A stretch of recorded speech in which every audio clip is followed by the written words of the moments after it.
आपको भी शायद अंदाजा होगा कि जो जम्मू कश्मीर सिविल सर्विसेज है उसमें जो एज रिलैक्सेशन का मामला था, ये कोई नया मामला नहीं था। ये पिछले काफी देर से एक डिमांड थी कि हमारे लिए जो है एज का कट ऑफ जो है कम क्यों रखा गया है।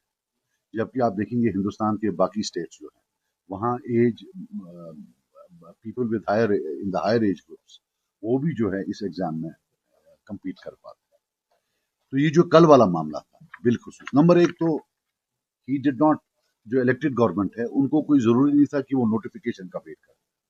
वो पहले ही ये फाइल जो है एलजी साहब के साथ मिलकर in the current set of conditions जो आज है पावर शेयरिंग स्ट्रक्चर, उसमें इस फाइल को प्रोसेस करा सकते हैं। तो चलिए कोई बात नहीं, उन्होंने नहीं की। इस एग्जामिनेशन की जो नोटिफिकेशन निकली वो 22 अगस्त को निकली। 22 अगस्त को नोटिफिकेशन निकलती है, फिर 6 नवंबर को एक और नोटिफिकेशन निकलती है जिसमें क्लियर होता है कि एग्जाम जो है वो 7 दिसंबर को। ये नहीं समझ आती है कि इतना टाइम इलेक्टेड गवर्नमेंट के पास था, इतने क्या बिजी थे ये, इतने क्या मतलब why were they so busy कि ये इस फाइल को प्रोसेस नहीं कर पाए। और फाइनली जो ये बेचारे नौजवान थे, इनके भी एक ड्रीम्स होते हैं, इनने भी मेहनत की थी, उनका ये जो चांस था केएएस में बैठने का वो चला गया। नाउ पिछले एक साल से we have seen a chief minister जो मिस्टर बेचारा बनना चाहते हैं। मिस्टर बेचारा 24 घंटा रोते रहते हैं कि जनाब मेरे पास जुल्म हुआ, वो हुआ, ये हुआ। लेकिन कल जो क्लैरिफिकेशन आई है एलजी साहब के ट्विटर हैंडल से, time has come that he has to reply point by point. अगर ये सच है कि 2 दिसंबर को विद अ सिंपल क्वेरी कि इसका पैसा कौन भरेगा, जो खर्चा लगेगा, वो गई है और उसका जवाब नहीं आया है, then he is answerable.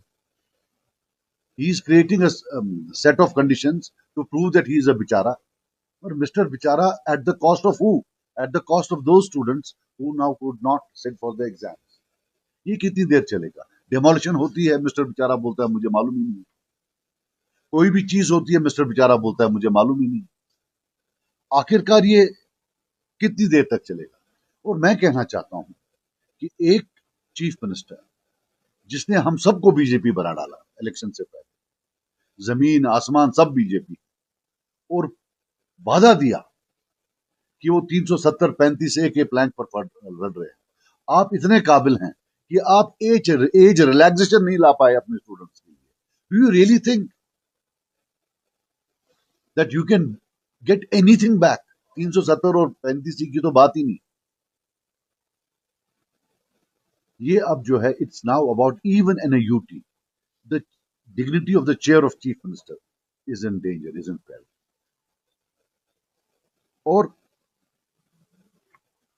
मुझे लगता है, to be very honest, he should come out in detail and in a written format, rebut point by point what has been said. Otherwise, in my eyes, in the eyes of the people, in our eyes, he is guilty of trying to create a set of conditions wherein he is seen as a martyr at the cost of those thousands of aspirants who had dreamt of sitting for the KAS. And let's face it, इनमें से काफी ऐसे लोग हैं जो शायद select हो जाते हैं। He has demolished their careers today. So these were some things that I wanted to put in front of you, that he now needs to come out with a clear-cut explanation at what happened. Not only this, even demolitions. He needs to tell us किसने demolition करवाया, क्यों करवाया। आखिरकार it can't go on like this. महकमा आपके पास है, सब कुछ आपके पास है, घर तोड़े जा रहे हैं, लेकिन जो है कोई चीज हो नहीं रही है उसमें। आप अगर थोड़ा बहुत रिसर्च करते, केजरीवाल साहब के सामने एज रिलैक्सेशन का इशू नहीं आया, did he not resolve it? And Delhi is a much weaker UT than J and K. ये नाकाबिलियत की बात है, मूड ही नहीं है करने का, टाइम कहां मिलेगा भाई? आप मुझे बताइए, 7 या 8 तो बड़े, finance, revenue, power, tourism, urban development, 5 department, a person of his capabilities, 5 people, a person of his capabilities, 5 लोग लगेंगे फाइनेंस चलाने में, एक तो सवाल ही पैदा नहीं होता। तो कहां से चले? फिर घूमना है, रोज रिबन काटने हैं, करेगा कहां से? You also have to understand, लोग हैं वो जो आप बोल रहे हैं भाई, ये मैं भी, हम तो चाहते हैं स्टेट उड़ाए, हम तो चाहते हैं हमारा 370 वापस आए, लेकिन अभी जो आपके पास है उसमें से आप मैक्सिमम निकालिए। या वहां दिल्ली में वो निकाल सकता था, आप क्यों नहीं कर पाए? इज योर अपने मर्जों में। मुझे दिल पर हाथ रख कर कहिए कि जो सबसे ज्यादा दुश्मन हो इंडिया ब्लॉक का, वो भी ऐसी बातें करेगा ये। और देखिए क्लासिक डबल प्ले, ये वालिद साहब जो हैं वो कांग्रेस के साथ, वो कांग्रेस का वर्जन मानते हैं, और खुद उमर साहब जो है वो बीजेपी का वर्जन मानते हैं। Just look at it. There is a limit to double play in the year 2025 when you are covered by cameras. But this, you have to give credit to him, you know, to his overconfidence that he can actually walk away with the murder. क्या कि मेरे वालिद साहब जो हैं वो मानते हैं, और मैं जो है मैं बीजेपी का वर्जन मान रहा हूं। जिन लोगों ने इनको वोट दिया इस बात पर कि बाकी सब बीजेपी हैं, I am telling them today, अब आप माफी मांग लो बाकी लोगों से। ये देखिए कैसे गिड़गिड़ा रहा है वहां, उनके लिटरली कि भाई मुझे अपने आहोश में ले लो, प्लीज मुझे साथ ले लो। और क्या कर रहा है? इंडिया अलायंस को बोल रहा है ये आईसीयू में। अगर होती भी तो क्या इसको बोलना चाहिए था?